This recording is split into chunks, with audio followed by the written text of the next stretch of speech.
video lecture I will talk about first order logic और first order logic से पहले prepositional logic की बात कर लें। प्रपोजिशनल लॉजिक जो है हमारे पास वो एक्सप्रेसिव नहीं है। एक्सप्रेसिव ना होने का मतलब ये है कि उसमें लिमिटेशंस हैं। लिमिटेशन कैसे हैं कि हमने वम्पस वर्ड को यूज़ किया था, जो है वो सॉल्व किया था यूजिंग वम्पर जो है प्रपोजिशनल लॉजिक। और इसको हमने किस तरह से सॉल्व किया था, अगर हमने किसी सेल के अंदर पिट की एक्सप्रेस बतानी थी तो हम उसे P11 कह देते थे, उस सेल का रेफरेंस दे देते थे।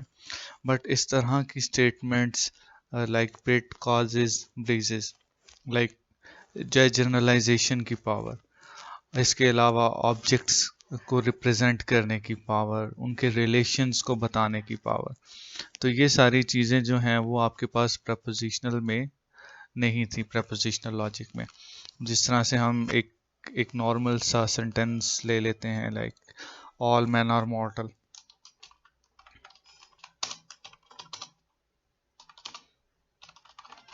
सो ये एक सेंटेंस जो है इसकी रिप्रेजेंटेशन के लिए first we have to count all the number of mens, और फिर उनके साथ आप यू अटैच अ कनेक्टिव, और फिर आप उसके लिए कोई एक वेरिएबल, प्रपोजिशनल वेरिएबल यूज करके तो आप उसे कह सकते हो कि ऑल मेंस आर मॉर्टल। आपके पास मिलियंस एंड ट्रिलियंस आपके पास जो स्टेटमेंट आ जाएंगी।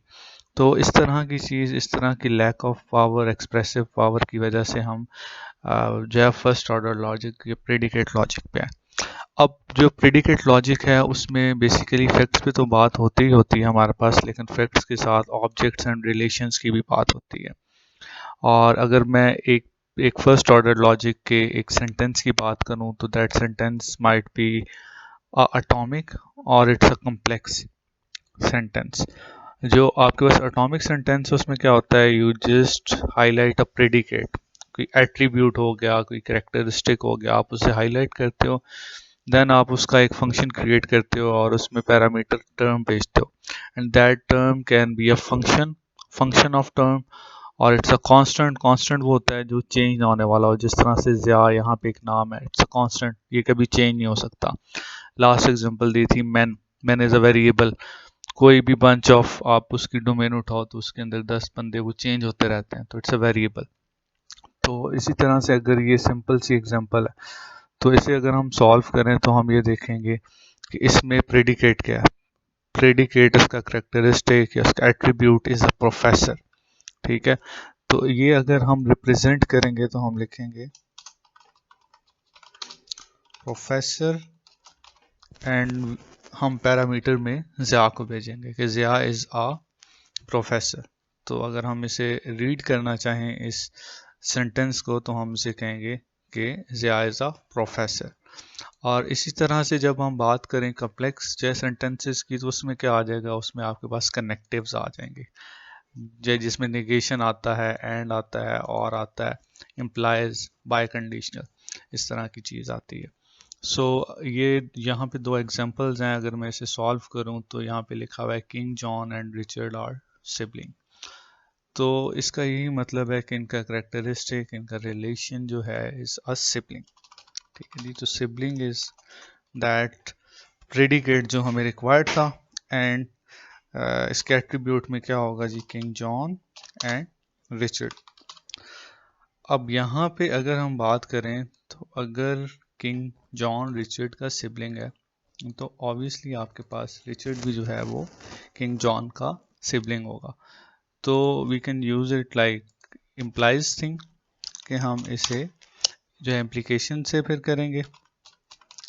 वैसे ये बाय कंडीशनल आपके पास हो सकता है because it's a symmetric relation, तो आप इसकी जगह बाय कंडीशनल भी यूज कर सकते हैं, रिचर्ड एंड किंग जॉन। सो ये आपके पास इस तरह से एक एग्जांपल होगी। अब इसमें नेक्स्ट एग्जांपल क्या है, आपके पास 3 is greater than 2 and 1 is less than और इक्वल टू 2। अब अगर हम इस सेंटेंस को एनालाइज करें तो हमें पता चलेगा कि greater than is a predicate, और इसमें पैरामीटर्स क्या होंगे जी, greater than, parameter is 3 is greater than 2, तो we read it like 3 is greater than 2 and then हम बात करें वी हैव अ कनेक्टिव जो कि एंड है। एंड क्या है, अब यहाँ पे क्या है, लेस देन और equal to. So less than और equal to is the predicate, और वो हमें क्या बता रहा है, 1 इज लेस देन और equal to 2। So that's how we made a complex sentences out of atomic sentences. और जब हमने बात की थी एक्सप्रेसिवनेस की, तो हमें यूनिवर्सल क्वांटिफायर्स, जो यूनिवर्सल बातें जिस तरह से ऑल मैन आर मॉर्टल, और जितने भी आपके पास पिट्स हैं वो जो है वो एडजस्टेंट स्क्वेयर्स में क्या करेंगे, ब्रीज को जो है वो जो है कॉज करेंगे, उसका जो है कॉज बनेंगे। तो इसके लिए हमें यूनिवर्सल क्वांटिफायर की ज़रूरत पड़ेगी। तो इसका फॉर्मेट हम देख लेते हैं। फॉर्मेट क्या होगा कि फर्स्ट आप फॉर ऑल का सिंबल यूज़ करेंगे, देन वेरिएबल। वेरिएबल बेसिकली क्या होगा, एक स्पेसिफिक डोमेन को रिप्रेजेंट कर रहा होगा। मैं कह सकता हूँ फॉर ऑल एक्स। अब फॉर ऑल एक्स का ये मतलब है जो भी इस डोमेन में आता है, जैसे एवरीबडी एट बर्कले। तो यहाँ पे एवरीबडी एट बर्कले को उसकी डोमेन बना के तो I said for all x. और अब मुझे क्या करना है, इस एक्स को आगे फर्दर मुझे डिफाइन करना है कि ये एक्स क्या है। तो वो मैं उसे ऐसे डिफाइन करूँगा कि now I have to write a sentence. तो सेंटेंस में जो है क्या लिखूंगा, एट इज प्रेडिकेट, ठीक है। तो x at everybody, x everybody at Berkeley, ठीक है, बर्कले पे जो भी है, ठीक है।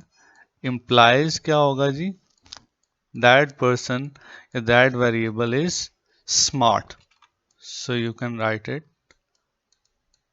As this, everybody at Berkeley is smart.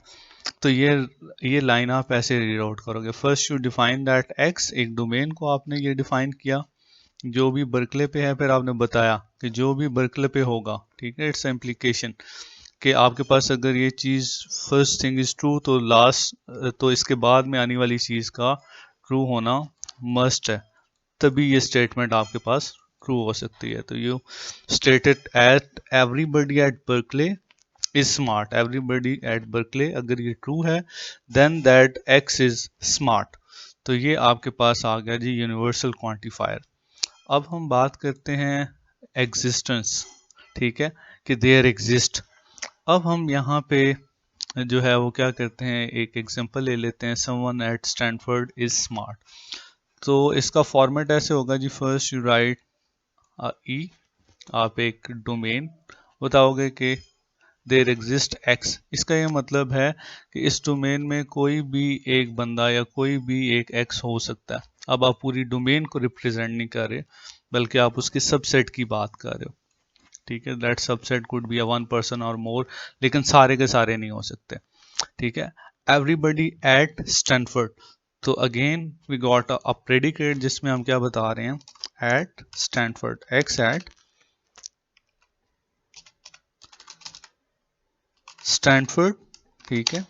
अब इसमें आपके पास एंड का साइन यूज होगा, and x is smart. So ये इस तरह से आप इसमें जो सेंटेंसेस बनाओगे, first you define your x, then you make a sentence.